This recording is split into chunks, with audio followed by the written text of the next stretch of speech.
देशद्रोही कुत्रा म्हणत भाजप महानगरच्या वतीने जितेंद्र आव्हाडांच्या प्रतिमेला जोडो मारत प्रतिमा जाळून निषेध।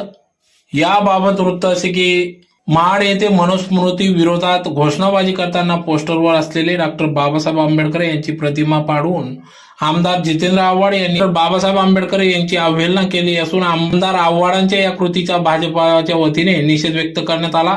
महानगर अध्यक्ष गजेंद्र अंपडकर, माजी आमदार राजवर्धन कदमबांडे, विधानसभा प्रमुख अनुप अग्रवाल यांच्या नेतृत्वात आमदार आव्हाडांच्या प्रतिमेला जोडे मारीत तीव्र आंदोलन करण्यात आले। जितेंद्र आव्हाड यांच्या विरोधात जोरदार घोषणाबाजी देखील भाजपच्या आंदोलकांनी केली।